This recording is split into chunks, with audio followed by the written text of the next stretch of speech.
Good evening students. आज हम आपके क्लास 9th के जो आपके जुलाई सेट में चैप्टर्स आ रहे हैं उन्हीं में से 4 चैप्टर्स के मैंने इंपॉर्टेंट क्वेश्चंस कवर किए हैं। सेल चैप्टर मैंने इसमें इंक्लूड नहीं किया क्योंकि उसके मैं एक ऑलरेडी वीडियो भेज चुकी हूँ आपको। एक गाड़ी का ओडोमीटर क्या मापता है? उसके द्वारा चली गई तय की गई दूरी की गाड़ी ने अभी तक कितनी दूरी तय की है। उसके बाद है किसी वस्तु की प्रारंभिक व अंतिम स्थिति के बीच की न्यूनतम दूरी, ये क्या कहलाती है? आप सबको पता है, विस्थापन हम कर चुके हैं। ये वस्तु द्वारा तय किया गया वास्तविक पथ, टोटल जो कुल उसने रास्ता तय किया गया है, ये कहलाती है दूरी। दूरी एक डैश राशि है जबकि विस्थापन एक, मैंने पहले ही ऑलरेडी लिख दिया था इसको बाय मिस्टेक, सदिश राशि है। दूरी एक अदिश राशि है। अदिश राशियाँ वो होती हैं जिसमें हम केवल परिमाण की बात करते हैं, दिशा की बात नहीं करते। विस्थापन हम इसमें परिमाण और दिशा दोनों की बात करते हैं, ठीक है ना। उसके बाद है दूरी और विस्थापन का एसआई मात्रक। एसआई मात्रक दोनों का मीटर या एम। चाल व वेग का एसआई मात्रक मीटर प्रति सेकंड, या आप इसको हिंदी में मीटर प्रति सेकंड पूरा भी लिख सकते हो। अब एक ये क्वेश्चन भी हमने पहले डिस्कस किया हुआ है। बिजली चमकती पहले दिखाई देती है लेकिन गरजने की आवाज़ उसके बाद आती है, ऐसा क्यों होता है? क्योंकि जो प्रकाश की चाल है, वेग है, वो 3 × 10⁸ मीटर प्रति सेकंड होती है और जो ध्वनि का वेग होता है वो 346 मीटर प्रति सेकंड होता है। तो इसके वेग से ये कई गुना अधिक है। आप देखो इसमें 10⁸, कई ज़ीरो हैं तो काफ़ी अधिक है। इसीलिए हमें जो बिजली चमकती है वो पहले दिखाई दे जाती है और उसकी आवाज़ जो है, गरजने की आवाज़ है, वो बाद में सुनाई देती है। अब है यह शून्य नहीं हो सकता इन दोनों में से। अब आप खुद सोच के देखो, दूरी तो शून्य नहीं हो सकती क्योंकि दूरी क्या बताई हमने? किसी वस्तु द्वारा तय किया गया वास्तविक पथ। और विस्थापन हमने क्या बताया? प्रारंभिक और अंतिम बिंदु के बीच की न्यूनतम दूरी। तो ये तो शून्य हो सकती है लेकिन दूरी शून्य नहीं हो सकती। तो इसमें क्या आएगा आपका ऑप्शन? दूरी। अब ये भी बड़ा सिंपल सा है। आप सुबह स्कूल गए, मैं क्लास में बार बार ये एग्जांपल देती रहती हूँ, दोपहर में घर वापस आ गए, आपका विस्थापन क्या होगा? विस्थापन क्या होगा हमारा? शून्य, ज़ीरो होगा।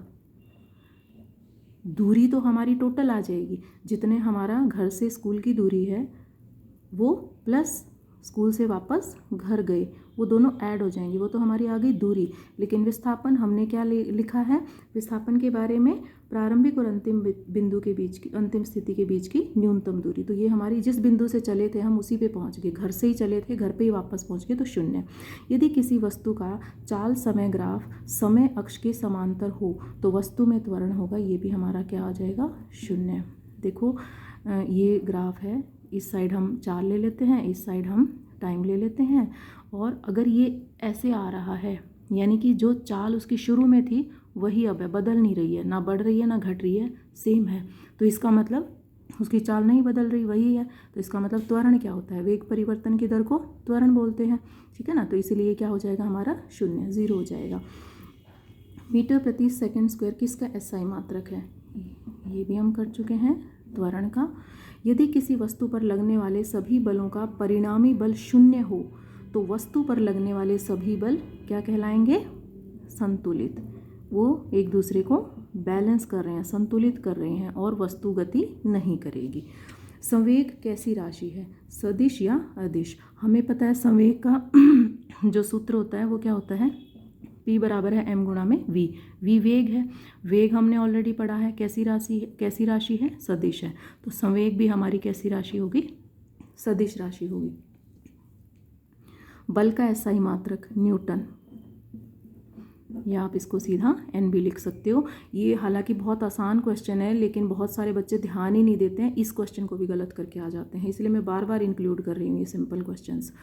बारिश के मौसम में हरी काई युक्त रास्ता हो तो उस पर चलना मुश्किल हो जाता है, ऐसा क्यों होता है? क्योंकि जब काई लग जाती है ना तो उससे घर्षण बल कम हो जाता है और फिसलने का खतरा बना रहता है।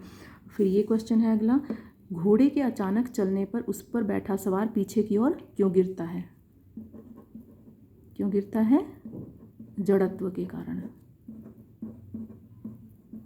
ऐसे ऐसे हमने बहुत सारे क्वेश्चंस करे हैं। फिर है संवेग का एसआई मात्रक। अब संवेग का हमने सूत्र क्या किया था, पिछले क्वेश्चन में भी था ये। तो अब ये m है द्रव्यमान, v है वेग। द्रव्यमान का होता है किलोग्राम, वेग का होता है मीटर प्रति सेकंड। तो संवेग का हो गया किलोग्राम मीटर प्रति सेकंड। वस्तुओं का वह गुण जो उसकी गति या विराम अवस्था में परिवर्तन का विरोध करता है, जड़त्व। 30 किलोग्राम द्रव्यमान की वस्तु 5 मीटर प्रति सेकंड के वेग से चल रही है, उसका संवेग क्या होगा। संवेग का सूत्र हमें पता है, सूत्र पता होगा तो आप ये इतने आसान आसान न्यूमेरिकल आराम से कर लोगे। और क्योंकि ऑब्जेक्टिव पेपर आना है तो न्यूमेरिकल बहुत मुश्किल नहीं आएंगे, इसलिए आप इनकी प्रैक्टिस तो पक्का करो। m हो गया हमारा 30 और वेग हमारा हो गया 5, तो ये हमारा हो जाएगा किलोग्राम मीटर प्रति सेकेंड। गाय का वैज्ञानिक नाम। अब इस चैप्टर में से ना मैंने थोड़े से लास्ट वाले टॉपिक के ही क्वेश्चंस कवर किए हैं, क्योंकि बाकी हमारा सिलेबस से डिलीट हो चुका है। गाय का वैज्ञानिक नाम बॉस इंडिकस, और भैंस का मैंने बताया था बॉस ब्यूवेलिस। दूध देने वाले पशु डेयरी पशु या दुधारू पशु भी बोलते हैं इनको। मुर्गी की देसी नस्ल आप एक ही याद रख लो, बुक में यही दी हुई है, ज़्यादातर इसी पे बेस्ड क्वेश्चन आएंगे। असील। इटालियन मधुमक्खी का वैज्ञानिक नाम एपिस मेलिफेरा। लेयर को डैश के लिए और ब्रॉयलर को डैश के लिए पाला जाता है, ठीक है ना। ये मुर्गी पालन से संबंधित है। लेयर को अंडे के लिए और ब्रॉयलर को मीट के लिए पाला जाता है। ठोस का सीधे गैस में बदलना क्या कहलाता है, ऊर्ध्वपातन। निम्न में से किसके कणों में सबसे अधिक आकर्षण बल होगा। ये किताब का ही क्वेश्चन है, फिर भी बच्चे हर बार ये पहले भी मंथली टेस्ट में आता रहता है। उसमें है कि इसको बढ़ते क्रम में या घटते क्रम में अरेंज करो। तो अब अगर हमें पता होगा कि इसमें सबसे कम है और किस में सबसे ज़्यादा, तो आप आसानी से कर लोगे। मैंने इसको थोड़ा चेंज कर दिया। सबसे अधिक आकर्षण बल होगा ठोस के कणों में। चीनी, ठोस कौन सा है, चीनी। ठीक है, सबसे अधिक इसमें होगा, उससे कम जल के कणों में और सबसे कम ऑक्सीजन में। तो आप अपने आप इसको बढ़ते या घटते किसी भी क्रम में अरेंज कर सकते हो। 300 केल्विन को डिग्री सेल्सियस में बदलो। केल्विन को डिग्री सेल्सियस में बदलेंगे तो क्या करेंगे हम, उसमें से बहुत प्रैक्टिस किया हमने ऐसे क्वेश्चंस की, 273 घटा देंगे, 27 डिग्री सेल्सियस आ जाएगा। 2 ऊर्ध्वपातनशील पदार्थों के उदाहरण, कपूर, नेफ्थलीन, अमोनियम क्लोराइड। कोई भी 2 दे दो आप इसमें। 2 विभिन्न पदार्थों के कणों का स्वतः मिलना क्या कहलाता है, विसरण। जल का क्वथनांक होता है बॉइलिंग पॉइंट 100 डिग्री सेल्सियस। शुष्क बर्फ किसे कहा जाता है, ठोस कार्बन डाइऑक्साइड को। सीएनजी की फुल फॉर्म संपीड़ित कॉम्प्रेस्ड नेचुरल गैस या संपीड़ित हिंदी में बोलेंगे प्राकृतिक गैस। स्पंज ठोस होते हुए भी संपीड़ित हो जाता है, क्यों। अब स्पंज, कई बच्चे क्लास में पूछ रहे थे, थोड़ा सा कंफ्यूज से थे, ये इस तरीके का होता है स्पंज, ठीक है। तो आप इसको दबाते हो तो ये दब जाता है, लेकिन वापस जब हम छोड़ते हैं तो वापस अपने उसी आकार में आ जाता है। तो अब स्पंज ठोस है, लेकिन क्योंकि इसका आकार निश्चित है इसलिए ये ठोस है ना। और अब इसमें कुछ अलग दिख रहा है, इसमें बीच में ना आपको स्पेसेस दिखाई दे रही हैं। तो स्पंज में छोटे छोटे छिद्र होते हैं जिनमें वायु भरी होती है। जब इसे दबाते हैं तो वायु बाहर निकल जाती है, लेकिन दाब हटाने पर ये वापस अपनी उसी अवस्था में आ जाता है। तो ये कुछ इंपॉर्टेंट क्वेश्चंस मैंने कवर करने की कोशिश की है। सेल वाले चैप्टर की आप जो अलग से भेजे हुए हैं ना बेटा, 20-25 क्वेश्चंस मैंने भेजे हुए हैं, आप वो लर्न करो, और बाकी मैक्सिमम मैंने इसमें कवर किया है। ये रिविजन के लिए है, बाकी आप अपना चैप्टर पढ़ो इसको। Thank you.